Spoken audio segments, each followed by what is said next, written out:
ሰላም ሰላም እንዴት ናችሁ?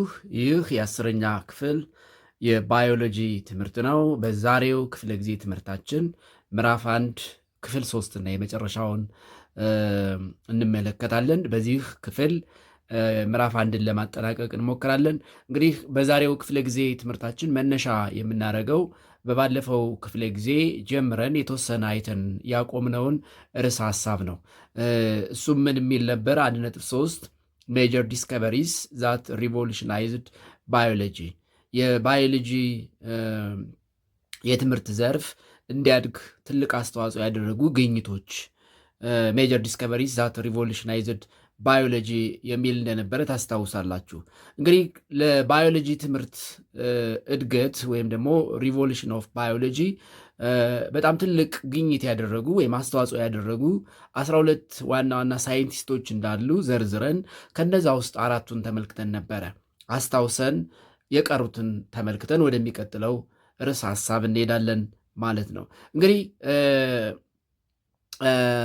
ሜጀር ዲስከቨሪስ ዛት ሪቮሉሽናይዝድ ባዮሎጂ የሚለውን ሐሳብ ስናነሳ አስቀድሜ እንዳልኩት there are 12 famous discoveries that revolutionized biology ወይም there are 12 scientists that contributes a lot for the development of the discipline biology ባዮሎጂ የሚለው የትምህርት ዘርፍ ወይም ባዮሎጂ የሚባለው የትምህርት ዘርፍ እንዲያድግ በጣም ትልልቅ አስተዋጽኦ ያደረጉ ግኝቶችን ያደረጉ 12 ሳይንቲስቶች እንዳሉ ተመልክተን ነበረ። ከነዚህ ውስጥ አንደኛውና የመጀመሪያው ባለፈው እንዳየነው አርስቶትል ነው። አርስቶትል እንግዲህ አርስቶትል የግሪክ ፈላስፋ ሲሆን ቢፎር ክራይስት ቢፎር ዘ በርዝ ኦፍ ክራይስት ከ384 እስከ 322 ቢሲ የኖረ ፈላስፋ ነው። እንግዲህ አርስቶትል ሂዝ ዋን ኦፍ ዘ ኖን ኤንሸንት ግሪክ ፊሎሶፈርስ የጥንት የግሪክ ፈላስፎች ተብለው ከሚታወቁት ወይም ደግሞ በጣት ከሚጠቀሱ ዋና ዋና ከሚባሉ ኦፍኮርስ ግሪክ በፍልስፍና በጣም ትልቅ አስተዋጽኦ ያደረገ ህዝብ ነው። በጣም ብዙ የግሪክ ፈላስፎች አሉ በየትምህርት ዘርፉ፣ በዘመናዊ የትምህርት ዘርፍ፣ በፍልስፍና፣ በህግ፣ በጂኦግራፊ፣ በሂስትሪ የሚነሱት ቀዳሚዎቹ ግሪኮች ናቸው። ከነዛ ውስጥ የጥንት የግሪክ ፈላስፋ ከሚባል ውስጥ አንዱ አርስቶትል ነው። ስለዚህ አርስቶትል he was one of the ancient Greek philosopher, and what was his major discoveries that revolutionized biology የሚለውን ስንመለከት he the first scholar or philosopher who tried to classify living things, ታክሶኖሚ ኦፍ ሊቪንግ ቲንግስ ወይም ደግሞ ምደባ የሚባለውን ነገር ለመጀመሪያ ጊዜ የሞከረ ሰው ነው። ስለዚህ ትልቅ አስተዋጽኦ ክላሲፊኬሽን ሲስተም ኦፍ ሊቪንግ ቲንግስ ነው።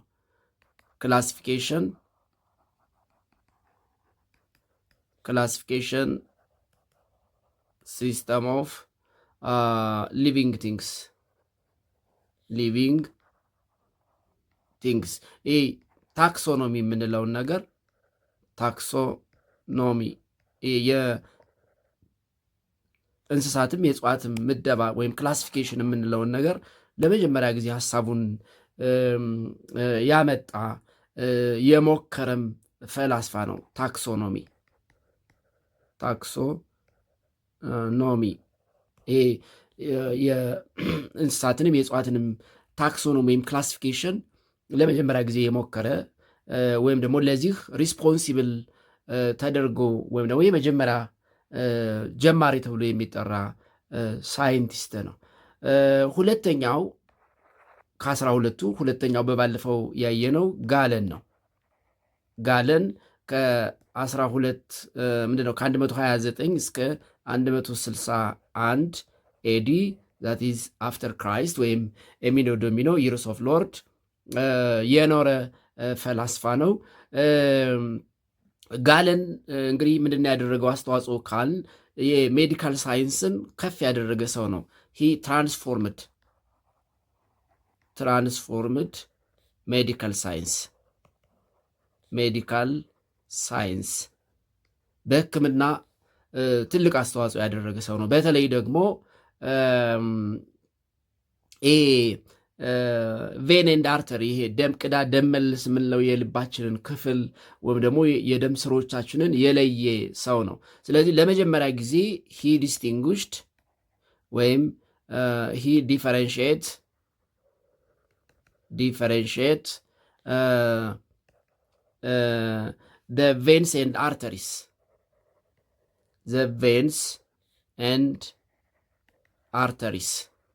እነዚህ ደም መልስ ደም ቅዳ የምንላቸውን የደም ስሮቻችንን ለመጀመሪያ ጊዜ የለየ ሰው ነው። እንግዲህ በሰውነታችን ክፍል ውስጥ በዋናነት ሁለት አይነት የደም ስሮች አሉ ወይም ቱቦዎች አሉ።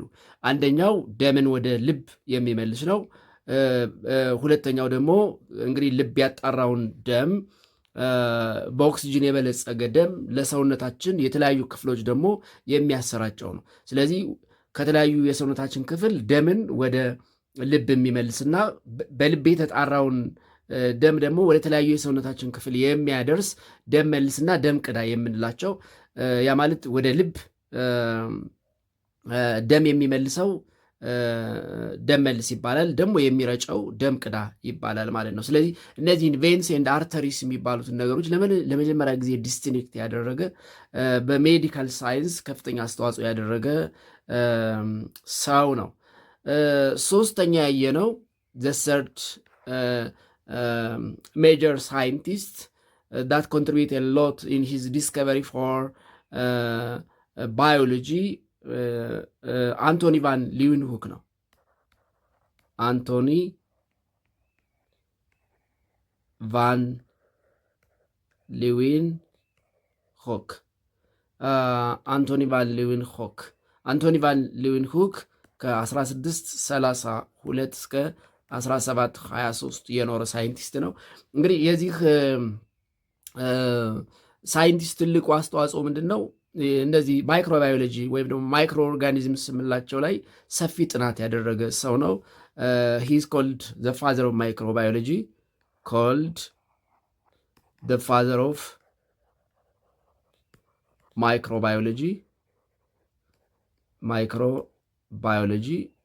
ኦፍ ማይክሮባዮሎጂ እየተባለ ይጠራል። እንግዲህ እነዚህን ማይክሮ ኦርጋኒዝምስ ወይም ማይክሮብስ የምንላቸው ላይ ሰፊ ጥናት ያደረገ ሰው ነው። ግን እነዚህ ከዚህ ቀደም ስለ ባዮሎጂ ብራንች ኦፍ ባዮሎጂ ወይም ሳፊልድስ ኦፍ ባዮሎጂ ስንማማር በክፍል 1 ማይክሮባዮሎጂ ስለ ማይክሮ ኦርጋኒዝምስ ያጠናል ብለናል። ማይክሮ ኦርጋኒዝምስ ደግሞ በአይን የማይታዩ ናቸው። ታዲያ እንዴት አጠና ካል እንግዲህ ማይክሮ ኦርጋኒዝምስ የምንላቸው ወይም ማይክሮብስ የምንላቸውን ነገሮች ማየት የምንችለው በአጉሊ መነጽር ወይም በማይክሮስኮፕ ነው። ስለዚህ ለመጀመሪያ ጊዜ ማይክሮስኮፕን የፈጠረ ሰውም ነው አንቶኒ ቫን ሊውንሁክ። ሶ ሂ ዲስከቨርድ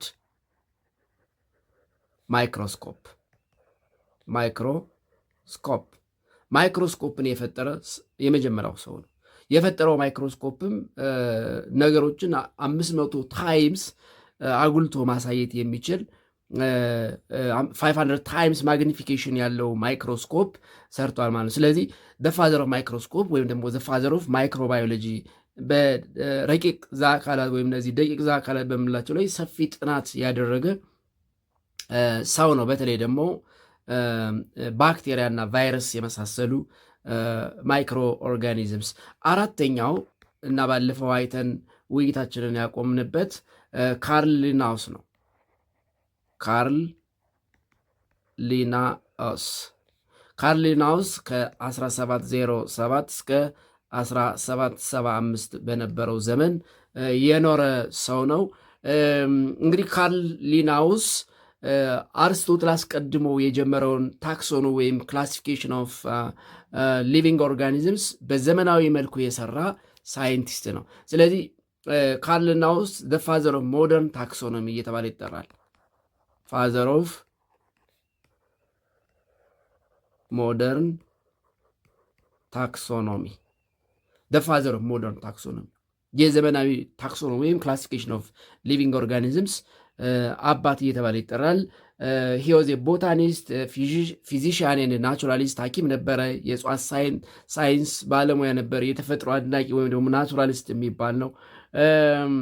ስለዚህ ሊቪንግ ኦርጋኒዝምን ወይም ደግሞ ህይወት ያላቸውን ነገሮች የሰየመ ኦርደር ያደረገ ክላሲፋይ ያደረገ ሳይንቲስት ነው። ስለዚህ ፋዘር ኦፍ ሞደርን ታክሶኖሚ ወይም ሞደርን ክላሲፊኬሽን ኦፍ ኦል ሊቪንግ ኦርጋኒዝምስ ተብሎ ይጠራል። አምስተኛው ባለፈው እንግዲህ ውይይታችን ያቆምነው እዚህ ጋር ነበር። አምስተኛውን ጀምረን ሌሎቹን 12ቱን እንመለከታለን ማለት ነው።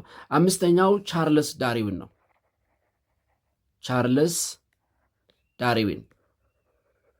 ቻርልስ ዳርዊን የኖረው ከ1809 እስከ 1882 ነው። እንግዲህ ቻርልስ ዳርዊን የሚታወቀው በዝግመተ ለውጥ ቲዮሪው ነው።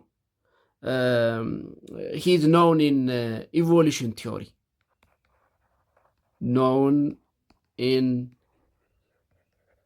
ኢቮሉሽን ቲዮሪ በዝግመተ ለውጥ ጽንሰ ሀሳብ ወይም ቲዮሪ የሚታወቅ ሳይንቲስት ነው።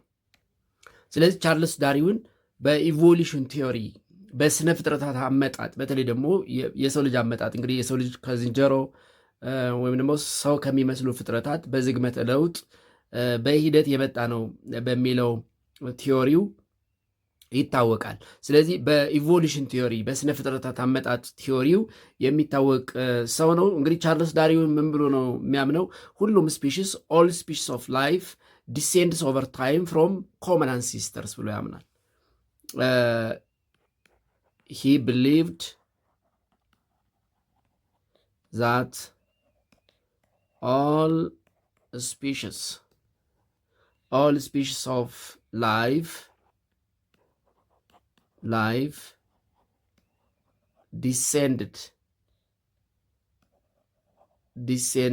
over time from common ancestors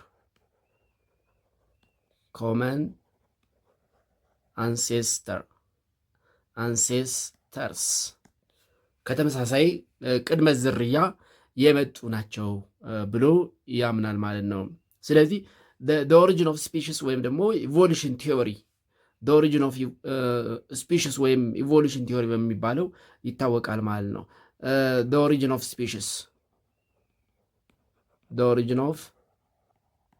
species ወይም ደግሞ ኢቮሉሽን ቲዮሪ እንግዲህ በሰው ልጅ አመጣጥ ሁለት አይነት ተቃራኒ እሳቤዎች አሉ። እንግዲህ አንዱ የቻርልስ ዳርዊን የዝግመተ ለውጥ እሳቤ ወይም ደግሞ ኢቮሉሽን ቲዮሪ ነው። ስድስተኛው ዘ ሲክስ ሜጀር ሳይንቲስት ኦር ፊሎዞፈር ዳት ኮንትሪቢዩትስ ኤ ሎት ኢን ሂዝ ዲስከቨሪ ፎር ሪቮሉሽናይዚንግ ባዮሎጂ ኦር ሪቮሉሽናይዝድ ባዮሎጂ ግሪጎር ሜንደል ነው። ግሪጎር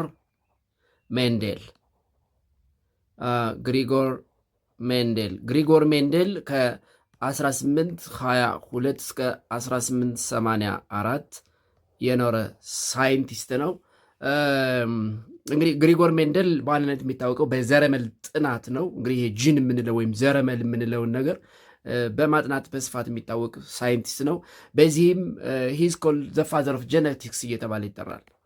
He is called the father of genetics. ይህ በዘረመል ጥናት በጄኔቲክስ ጥናት የታወቀ ወይም ደግሞ በጄኔቲክስ ጥናት በዘረመል ጥናት ትልቅ አስተዋጽኦ ያደረገ ሰው ነው። ዛት ዋይ ሂ ኢዝ ኮልድ the father of genetics። ስለዚህ ይሄ the law of genetic inheritance ይሄ የዘር ሐረግን የማወቅን ህግ ለመጀመሪያ ጊዜ ዲስከቨር ያደረገው ግሪጎር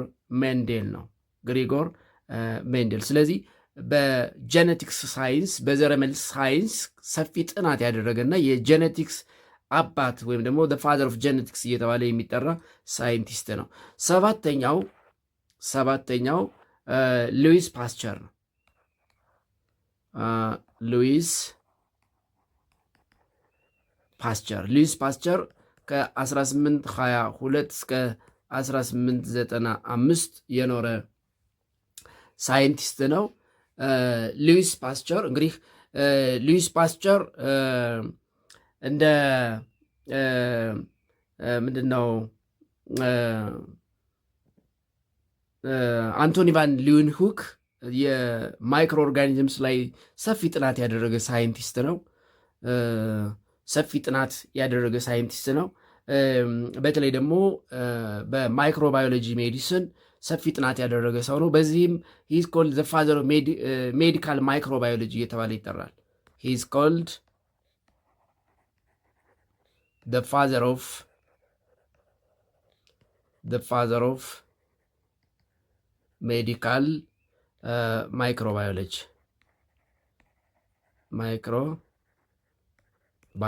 ዘ ፋዘር ኦፍ ሜዲካል ማይክሮባዮሎጂ እየተባለ ይጠራል። ሂ ስታብሊሽድ ኦር ፎርሙሌት ዘ ጀርም ቲዮሪ ኦፍ ዲዝ ሂ ስታብሊሽድ ኦር ፎርሙሌት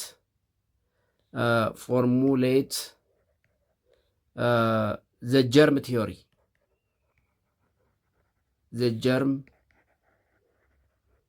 ኦፍ ዲዝስ። ስለዚህ በማይክሮባዮሎጂ የጀርም የተዋስ ሕክምና ላይ ሰፊ ጥናት ያደረገ ሰው ነው ሉዊስ ፓስቸር። እሱም ብቻ አይደለም፣ ይሄ ማቀዝቀዝ እንግዲህ እነዚህን ጀርሞችን ለማጥፋት ማቀዝቀዝ ፓስቸራላይዜሽን የሚባለውን ሀሳብ ያመጣውም ሰው ሉዊስ ፓስቸር ነው። ሶ ሂ ኢንትሮዲውስድ ዘ አይዲያ ኦፍ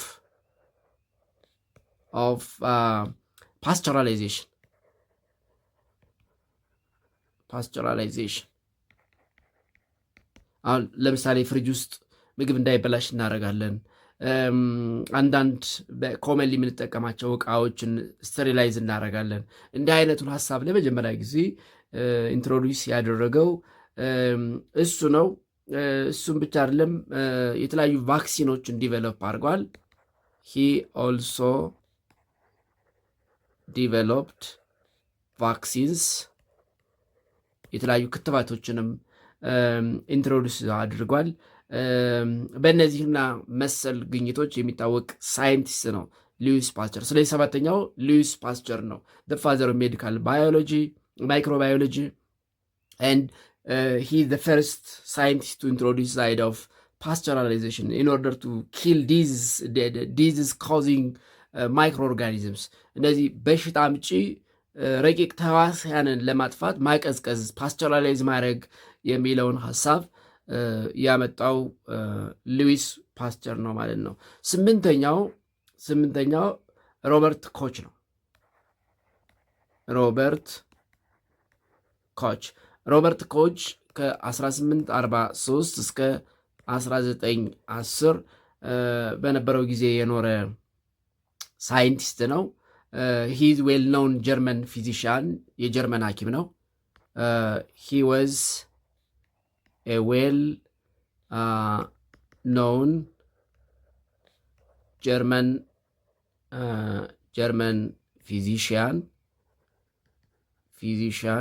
የጀርመን ሐኪም ነው። and እሱም እንደ ሉዊስ ፓስቸር እንደ አንቶኒ ቫን ሊውንሁክ በማይክሮባዮሎጂ በጣም ሰፊ ስራ የሰራ ሳይንቲስት ነው ወይም ደግሞ ሐኪም ነው። he is pioneered in microbiology. He is pioneered in the study of microbiology.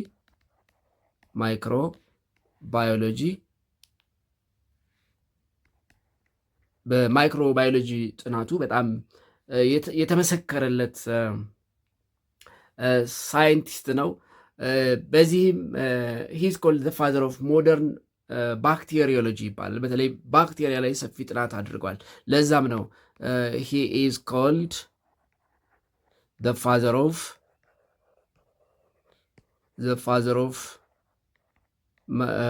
ባክቴሪዮሎጂ ሞደርን ባክቴሪዮሎጂ በዘመናዊ ሕክምና ባክቴሪያ ላይ ሰፊ ጥናት ያደረገ ፊዚሻን ወይም ደግሞ ሐኪም ነው። ስለዚህ እንደ ሉዊስ ፓስቸር እንደ አንቶኒ ቫን ሊውንሁክ ማይክሮ ኦርጋኒዝምስ ላይ ወይም ማይክሮብስ ላይ ሰፊ ጥናት ያደረገ ሲሆን በተለይ ደግሞ ባክቴሪያ ላይ ሰፊ ጥናት ያደረገ ሳይንቲስት ነው ሮበርት ኮች። በዚህም ፋዘር ኦፍ ሞደርን ባክቴሪዮሎጂ እየተባለ ይጠራል። ዘጠነኛው ዘናይንስ እንግዲህ ከ12ቱ ታዋቂ ሳይንቲስቶች ለባዮሎጂ የትምህርት ዘርፍ እድገት ኢን ዴር ዲስከቨሪስ ትልቅ አስተዋጽኦ ካደረጉት ዘጠነኛው ጃን ጎዳል ነው። ጃን ጎዳል ጃን ጎዳል እንግዲህ የሚታወቀው ኢን ዋይልድ ላይፍ ኤንድ ኮንሰርቬሽን እውቀቱ ነው። ዩኬ ኢቲዮሎጂስት ነው። ሂ ዋዝ ዩናይትድ ኪንግደም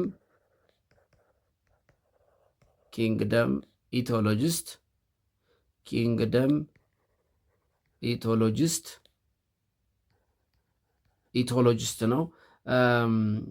he is known in his knowledge of wildlife and conservation. He is known in his knowledge of wildlife and conservation. የዱር እንስሳትና አያያዛቸው ላይ በነበረው እውቀት በነበረው ሰፊ ጥናት የሚታወቅ የእንግሊዝ ወይም የዩናይትድ ኪንግደም ኢቲዮሎጂስት ነው። በተለይ ደግሞ ቺምፓንዚ ላይ ባደረገው ጥናት ይታወቃል። ቤስድ ኖን ፎር ኢን ኬረር ሎንግ ስተዲስ ኦፍ ቺምፓንዚ ኖን ኢን studies of chimpanzee ቺምፓንዚ ላይ ባደረገችው ጥናት ጄን ጎዳል ሴት ናቸው ባደረጉት ጥናት ይታወቃሉ ማለት ነው። ስለዚህ በተለይ ቺምፓንዚ ላይ ከፍተኛ ጥናት ያደረጉ በዚህም ጥናታቸው ኬረር ሎንግ ስተዲስ ኦፍ ቺምፓንዚ ላይ ያደረጉ ተብለው ይታወቃሉ። አስረኛ ባርባራ ክሊንቶክ ነች። ባርባራ ክሊንቶክ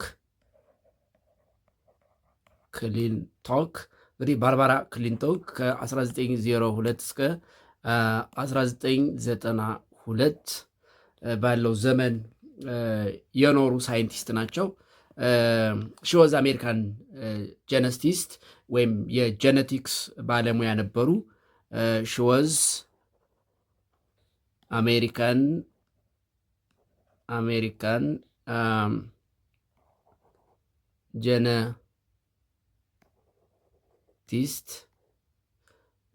ጀነቲስት ናቸው ወይም ደግሞ ጀነቲክስ ላይ ሰፊ ጥናት ያደረጉ ሰው ናቸው። ስፔሻሊ ሺ ዲቨሎፕድ ዘ ቴክኒክስ ፎር አይደንቲፋይንግ ኤንድ ኤግዛማይኒንግ ክሮሞዞምስ ክሮሞዞምን አይደንቲፋይ የማድረግን ሰፊ ጥናት ወይም በዚህ ላይ ስፔሻላይዝ አድርገዋል። ዲቨሎፕድ ዘ ቴክኒክ of identifying and examining chromosomes. ክሮሞዞምን አይደንቲፋይ የማድረግ ቴክኒኮችን ዲቨሎፕ አድርጋለች። በዚህም በ1983 ኖቤል አዋርድ ፕራይዝ አግኝተዋል። አዋርድድ the Nobel Prize, the Nobel Peace Prize in 19 ሶ ባርባራ ክሊንቶክ እንግዲህ የአሜሪካ ጀነቲክስ ወይም ደግሞ የዘረመል ሳይንቲስት ናቸው። በ1983 የኖቤል ፒስ ፕራይዝን ያሸነፉ ሳይንቲስት ናቸው። ለምንድነው ይህንን የኖቤል ፒስ ፕራይዝ በ1983 የተሸለሙት ወይም እንዲያገኙ ያደረጋቸው ነገር ምንድን ነው ካል ፎር ሀር ዲስከቨሪ ኦፍ ትራንስፖዚሽን ኤንድ ሃው ጂንስ ኩድ ተርን ዜር ፊዚካል ካራክተሪስቲክስ ኦን ኤንድ ኦፍ። እነዚህ ዘረመሎች ባህሪያቸውን አንዴ ኦን አንዴ ኦፍ እንዴት እንደሚያደርጉ ባደረጉት ጥናት ወይም ባደረጉት ግኝት መሰረት እንግዲህ በሳይንስ ግኝት የዲስከቨሪ መስፈርት ላይ የ1983ቱን የኖቤል ፒስ ፕራይዝ የተሸለሙ ሳይንቲስት ናቸው። 11ኛ ዋስተን ኤንድ ክሪክ ናቸው። ዋስተን ኤንድ ክሪክ የተባሉ ሳይንቲስቶች ናቸው። እነዚህ ሳይንቲስቶች ምን ነው ትልቁ አስተዋጽኦቸው ካል ዲስከቨሪ ዘ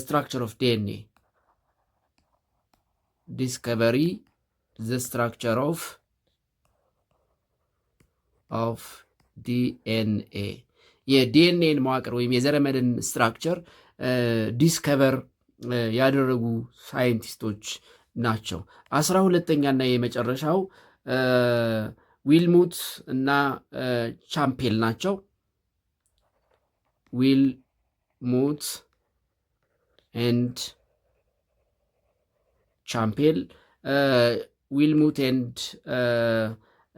ቻምፔል እነዚህ በዋናነት አዳልትሺፕ ሴል እና ፕሮሰስ ኦፍ ኒውክሊየር ትራንስፈር ላይ ጥናት ያደረጉ ሰዎች ናቸው። ፕሮሰስ ኦፍ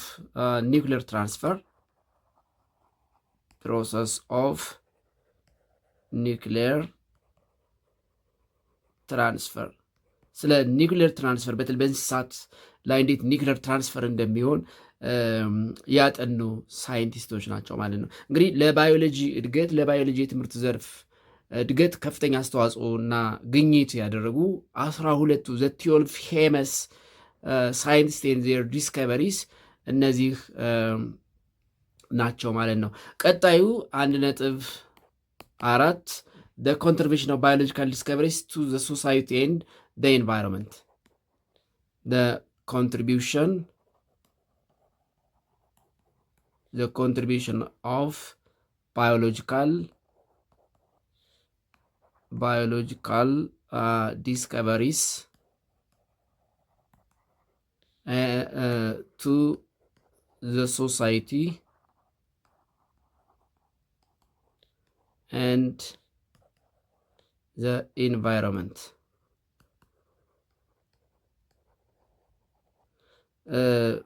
ባዮሎጂካል ዲስከቨሪዎች ለማህበረሰብና ለከባቢ ወይም ፎር ዘ ኢንቫይሮንመንት ያደረጉት አስተዋጽኦ ምንድን ነው የሚለውን እንመልከት። እንግዲህ የባዮሎጂ ዲስከቨሪዎች እንግዲህ ከላይ ያየናቸው ሳይንቲስቶችም ሌሎችም በየዘመናቱ ያገኟቸው ዲስከቨሪዎች ፎር ዘ ሶሳይቲ ኤንድ ቱ ዘ ኢንቫይሮንመንት ያደረጉት አስተዋጽኦ ምንድን ነው የሚለውን እንመልከት። ለምሳሌ ዘ ኢንቬንሽን ኦፍ ዲቫይስስ የተለያዩ ዲቫይሶች እንዲፈጠሩ አድርገዋል። ዘ ኢንቬንሽን ኦፍ ዲቫይስስ ለምሳሌ ሰች አስ ማይክሮስኮፕ ቱ ስተዲ ማይክሮ ኦርጋኒዝምስ ኦር ማይክሮብስ። እነዚህ ደቂቅ አካላት የምንላቸው ረቂቅ የምንላቸውን አካላት ለማጥናት የሚያገለግለውን ማይክሮስኮፕ እና እንግዲህ በሰውነታችን ውስጥ ያሉ ጀርሞችን፣ ባክቴሪያዎችን፣ ቫይረሶችን እንዲሁም ይሄ ለማይክሮ ባክቴሪያ ወይም ደግሞ ለባክቴሪዮሎጂ ሜዲካል ሳይንስ ከፍተኛ አስተዋጽኦ ያደረገውን ማይክሮስኮፕን ኢንቬንት አድርገዋል። ሌላኛው ኢንቬንሽን ኦፍ ቫክሲንስ፣ እነዚህ ኪሬቲቭ ሜዲኬሽንስ፣ ኢንቬንሽን of curative medications ለሰው ልጅ ፈውስን የሚሰጡ ሕክምናዎች እንዲፈጠሩ አድርጓል። ለምሳሌ ፔንሲሊን ማንሳት እንችላለን። ቫክሲንን ማንሳት እንችላለን። ፎር ኤግዛምፕል ፔንሲሊን፣ ቫክሲን። ፔንሲሊን እንግዲህ ይሄ የስኳር በሽተኛዎች እና የመሳሰለ በሽታ ያለባቸው ሰዎች የሚወስዷቸው የሚወጓቸው መድኃኒቶች ናቸው። ቫክሲን፣ ክትባት የመሳሰሉትን እንግዲህ ለሰው ልጅ አስተዋጽኦ አድርጓል። ዲስከቨሪ ኦፍ ባዮሎጂ ወይም የባዮሎጂካል ዲስከቨሪስ ሌላኛው አስተዋጽኦ ነው። ሞደርን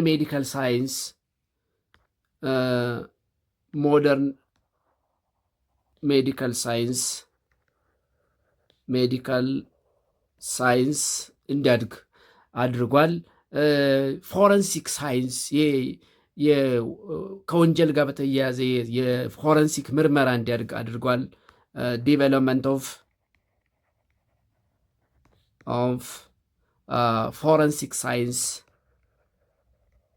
ፎረንሲክ ሳይንስ በተለይ ሲቪል ኤንድ ክሪሚናል ሎውስ እነሱን ኢንቨስቲጌት ለማድረግ የፎረንሲክ ምርመራ።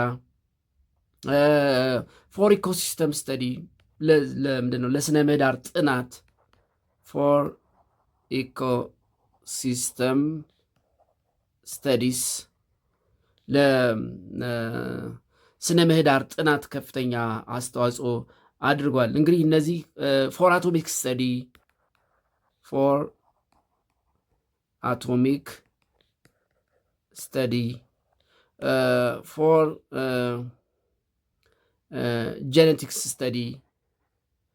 ጄኔቲክስ ስተዲ እነዚህንና መሰል የተለያዩ አስተዋጽኦችን አድርጓል ማለት ነው። እንግዲህ የባዮሎጂ የትምህርት ዘርፍ ዲስከቨሪስ ለማህበረሰብ ለከባቢ ያደረጉት አስተዋጽኦ እንደዚህ በአጭር የሚዘረዝር አይደለም። ለምሳሌ ያክል እነዚህን ካነሳን በቂ ነው። የመጨረሻውና 1.5 በዚህ ምዕራፍ የምናነሳው ርዕሰ ሀሳብ ኢትዮጵያን ባዮሎጂስት ኤንድ ዜር ኮንትሪቢዩሽን የሚል ነው። ኢትዮጵያን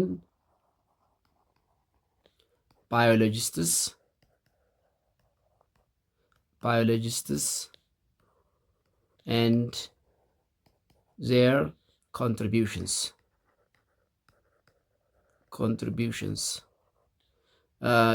በባዮሎጂ የትምህርት ዘርፍ የሚታወቁ ሳይንቲስት ተብለው የሚጠሩ ሰዎችና አስተዋጽኦአቸውን ነው የምንመለከት። እንግዲህ በኢትዮጵያ የሞደርን ኤዱኬሽን የዘመናዊ ትምህርት ታሪክ በኢትዮጵያ ብቻ አይደለም በዓለም አቀፍ እውቅና ያገኙ ጥናቶቻቸው በዓለም አቀፍ ተቀባይነት ያገኙ በባዮሎጂ ወይም በሳይንስ የጥናት ዘርፍ ከፍተኛ አስተዋጽኦ ያደረጉ በጣም ብዙ ሰዎች አሉ። የሚከተሉትን ለናሙና ማንሳት እንችላለን። አንደኛ እንግዲህ ከነዚህ በጣት ከሚቆጠሩ ጥቂት ሳይንቲስቶች ወይም ባዮሎጂስት ኢትዮጵያን ባዮሎጂስት ወይም ሳይንቲስት አንደኛዋ ወይም ደግሞ አንዷ ፕሮፌሰር የዓለምፀሐይ መኮንን ናቸው። ፕሮፌሰር የዓለምፀሐይ መኮንን ምንድን ነው ያደረጉት አስተዋጽኦ የሚለውን እንመለከታለን። እንግዲህ ፕሮፌሰር የዓለምፀሐይ መኮንን ሺ ኢዝ ኤ ባዮሎጂስት ኤንድ አን አካደሚክ ሜምበር ስታፍ ኦፍ ዘ ዲፓርትመንት ኦፍ ባዮሎጂ ፋካልቲ ኦፍ ሳይንስ ኢን አዲስ አበባ ዩኒቨርሲቲ ሜምበር ኦፍ አዲስ አበባ ዩኒቨርሲቲ ሳይንስ ፋካልቲ ዲፓርትመንት ኦፍ ባዮሎጂ ናቸው። ሜምበር ኦፍ ዲፓርትመንት ኦፍ ባዮሎጂ ሳይንስ ፋካልቲ ኢን አዲስ አበባ ዩኒቨርሲቲ በአዲስ አበባ ዩኒቨርሲቲ በባዮሎጂ ዲፓርትመንት የሳይንስ የትምህርት ክፍል ወይም ሳይንስ ፋካልቲ አባል ናቸው። ሻዝ ወርክድ ኢን ዚስ ዲፓርትመንት ፎር ደ ላስት 30 ይርስ ለባለፉት 30 ዓመታት ሰርተዋል። ሰርቭድ ዲ አዲስ አበባ ዩኒቨርሲቲ ዲፓርትመንት ኦፍ ባዮሎጂ ፎር ደ ላስት 30 ይርስ እንግዲህ በዩኒቨርሲቲው በማስተማር በምርምር ከ30 ዓመት በላይ አገልግሎት የሰጡ ባዮሎጂስት ናቸው። ፕሮፌሰር የዓለምፀሐይ መኮንን የፒኤችዲ ሆልደር ሲሆኑ ፒኤችዲያቸውን ያገኙት ሂውማን ፊዚዮሎጂ በሚል ጥናት ነው። ሪሲቭድ ሄር ፒኤችዲ philosophy of doctor specializing in human physiology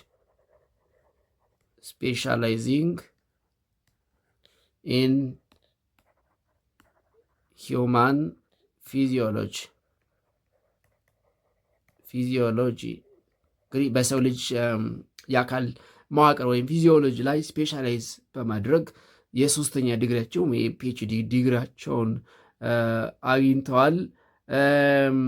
የተለያዩ ርዕሰ ሀሳቦች ላይ ጥናት አድርገዋል። ለምሳሌ ጥናት ካደረጉባቸው ኤሪያዎች መካከል ዘ አሰስመንት ኦፍ ዘ ኢምፓክት ኦፍ ኬሚካል ፔስቲሳይድ ሃዛርድስ ኦን ሂውማንስ፣ እነዚህ ጸረ ሰብል ነፍሳትን ለምሳሌ አንበጣን፣ የግሪሳ ወፍን እና የመሳሰሉትን እነዚህ በመኸር ጊዜ በገበሬ ማሳ ላይ የሚፈጠሩ ትሎችን ለማጥፋት የሚረጨው ኬሚካል ፔስቲሳይድ የሰው ልጅ ላይ የሚያደርሰው ተጽዕኖ ምንድን ነው የሚል ጥናት አድርገዋል። በአፐር አዋሽ አግሪካልቸራል ፋርም እና ሳም ፕራይቬት ሆርቲካልቸር ኢን ደ ሪፍት ቫሊ እንዲሁ ሰፊ ጥናት ያደረጉ እንግዲህ አሁንም በአዲስ አበባ ዩኒቨርሲቲ በመምህርነት እያገለገሉ ያሉ ሳይንቲስት ናቸው። ሁለተኛ ከኢትዮጵያን ባዮሎጂስቶች መካከል የምናነሳቸው ዶክተር አክሊሉ ለማ ናቸው። ዶክተር አክሊሉ ለማ እንግዲህ ዶክተር አክሊሉ ለማ በታሪክ የምናውቃቸው በጣም ዘ ሞስት ሪናውንድ ባዮሎጂስት የሚባሉ ናቸው። ዋን ኦፍ ዘ ኢትዮጵያን ሞስት ሪናውንድ ባዮሎጂስት ኢትዮጵያ ውስጥ ከሚታወቁ የተሻለ ግኝትም የሚታይ የሚወራ የሚዳሰስ ግኝት ወይም ደግሞ የጥናት ውጤት ካመጡ ባዮሎጂስቶች መካከል የሚመደቡ ናቸው ዶክተር አክሊሉ ለማ። በተለይ ይሄ ሺስቶሶሚያሲስ በመንጠቆ ትል የሚመጣውን በሽታ ይሄ ቢላሃርዚያ ወይም ደግሞ ሺስቶሶሚያስ የምንለው ላይ ሰፊ ጥናት ያደረጉ ናቸው። ዲስከቨር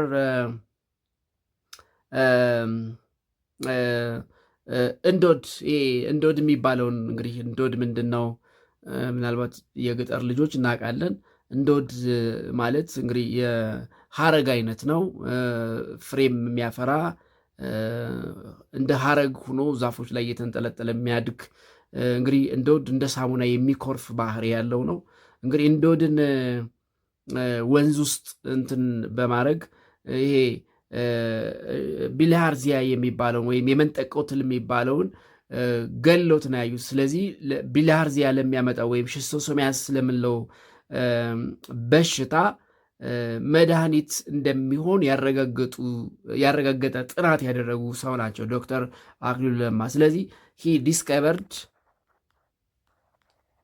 ዲስከቨርድ እንዶድ አጌንስት ቢሊሃርዚያ ወይም ሺስቶሶሚያሲስ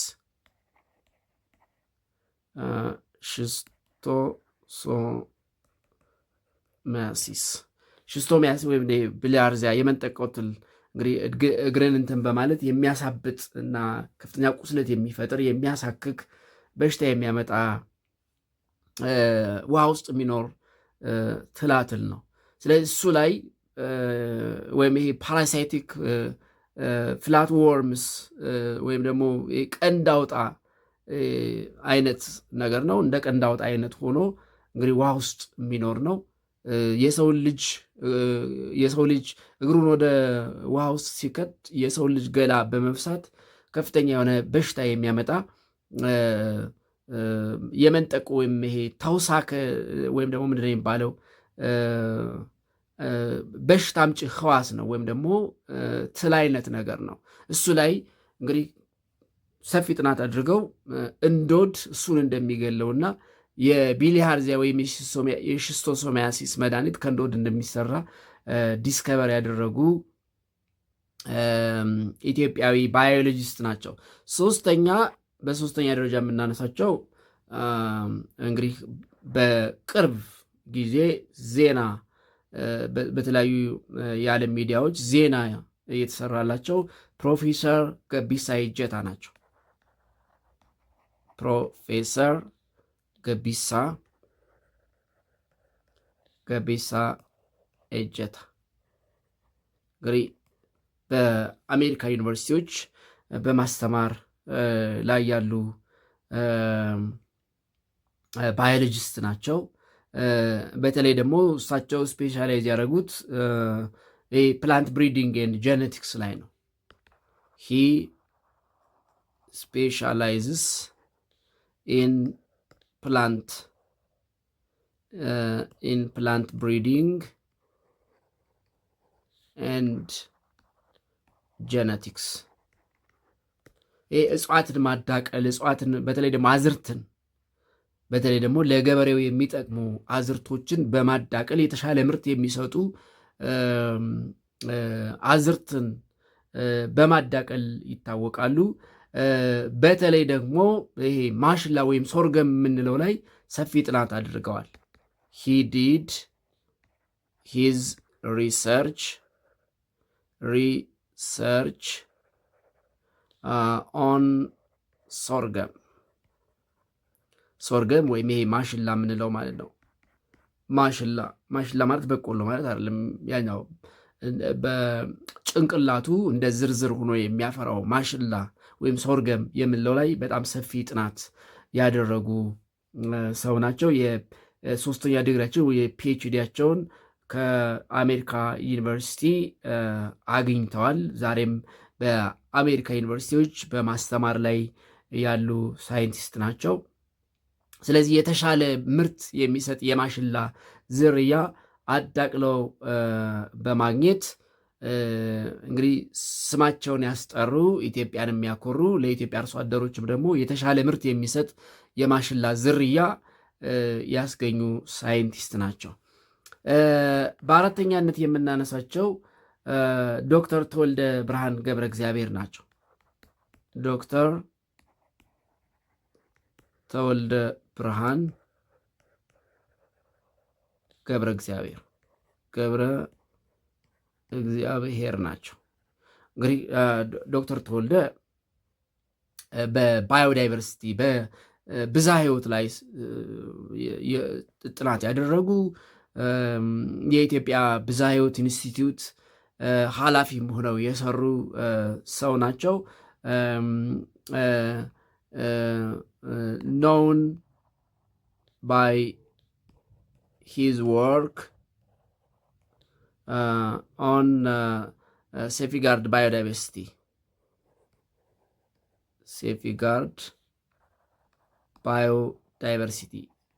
የብዝሃ ሕይወት ጥበቃ ላይ ከፍተኛ ስራ በመስራት የሚታወቁ ሳይንቲስት ናቸው፣ ባዮሎጂስት ናቸው። እንዲሁም በአምስተኛነት ልናነሳቸው የምንችላቸው ፕሮፌሰር ጥላሁን ይልማ ናቸው። ፕሮፌሰር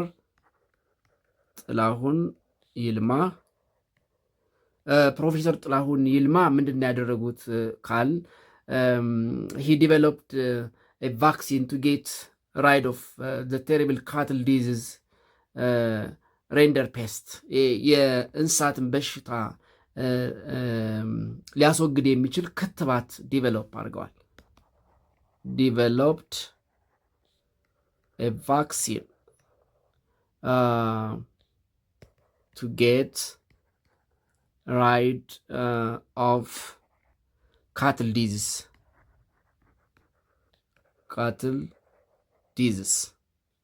ስለዚህ የእንስሳት ሕክምና ላይ እንግዲህ የእንስሳትን በሽታ ሊያስወግድ የሚችል ክትባት ወይም ቫክሲን ዲቨሎፕ ያደረጉ ሳይንቲስት ናቸው እንግዲህ ፕሮፌሰር ጥላሁን ይልማ። ስለዚህ የእንስሳት በሽታ ክትባት ያገኙ ወይም ደግሞ ዲቨሎፕ ያደረጉ ሳይንቲስት ናቸው። ስድስተኛ ዶክተር መላኩ ወረደ።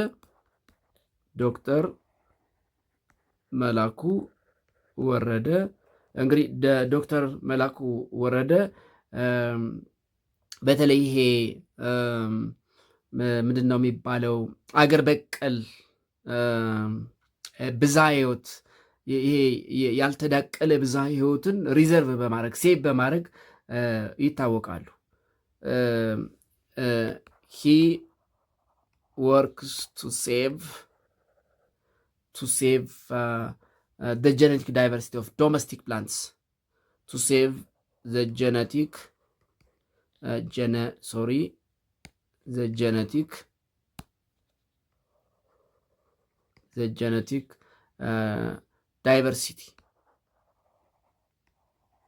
diversity of domestic plants in Ethiopia. ኢትዮጵያ አሁን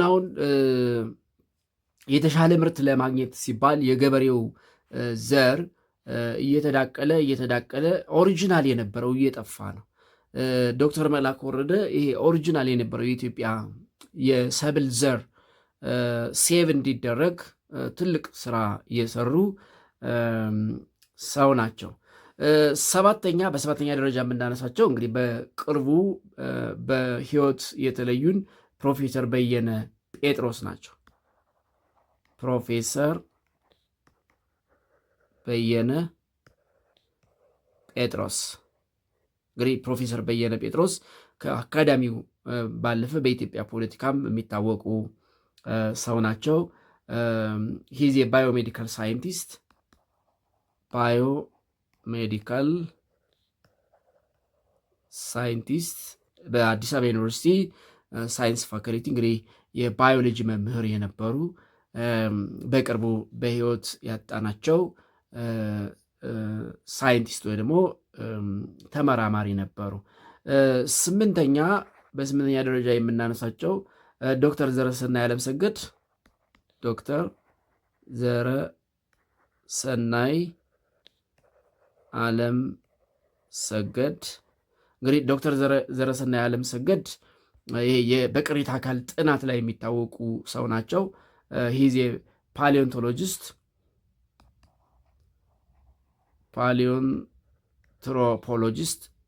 ትሮፖሎጂስት በቅሪተ አካል ጥናት ላይ የሚታወቁ ሰው ናቸው። ሂ ዲስከቨር ሰላም የምትባለውን ቅሪተ አካል ዲስከቨር ያደረጉ ሳይንቲስት ናቸው። ዲስከቨርድ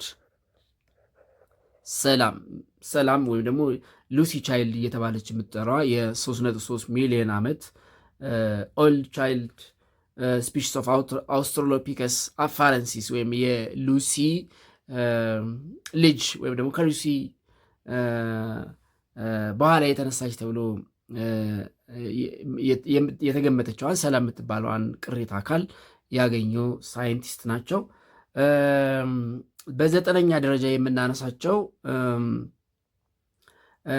ዶክተር ፀሐይነሽ መለሰ ናቸው። ዶክተር ፀሐይነሽ መለሰ እንግዲህ ዶክተር ፀሐይነሽ መለሰ በተለይ HIV ላይ ሰፊ ጥናት ያደረጉ ሰው ናቸው። ሪሰርች ኢን ሂውማን ሄልዝ ኢንክሉዲንግ HIV ኤዲስ research on human health including HIV ኤዲስን ጨምሮ ሌሎች የሰው ልጅ የጤና እክሎች ላይ ሰፊ ጥናት በማድረግ የሚታወቁ ሳይንቲስት ናቸው ወይም ደግሞ ባዮሎጂስት ናቸው። 10ኛ ዶክተር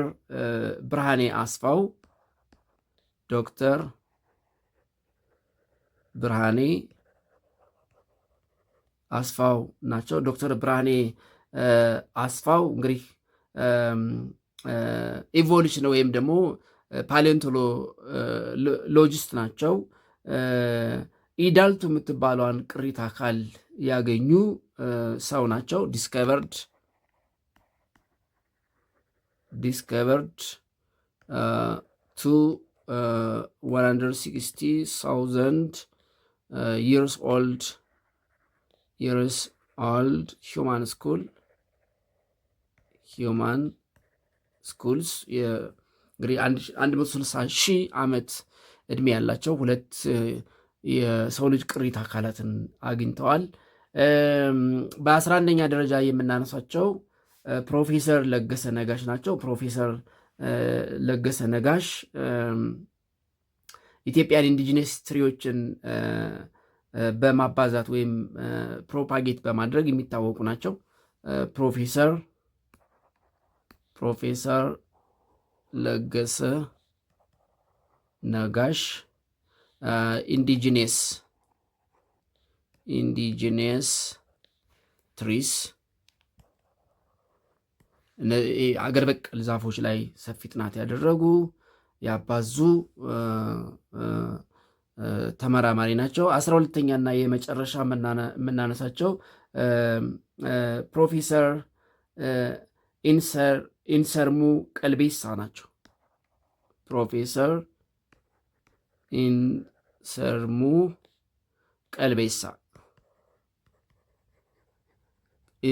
ቀልቤሳ ቦታኒስት ናቸው። ቦታኒስት የማለት የእጽዋት ሳይንስ ባለሙያ ናቸው። and he discovered and named many new plant species. discovered and named new plant species አዳዲስ የእጽዋት ዝርያዎችን ያገኙና ስያሜ የሰጡ ሳይንቲስት ናቸው። እንግዲህ እነዚህ ከኢትዮጵያ ሳይንቲስቶች በሰሯቸው ስራ በግንባር ቀደምትነት የሚጠቀሱ ሳይንቲስቶች ናቸው ማለት ነው። ሶ ኢት ኢዝ ኦል አባውት ዩኒት 1 ዩኒት 1ን በዚህ እንጨርሳለን። በቀጣይ በዩኒት 2 እስከምንገናኝ ሰላም ቆዩ።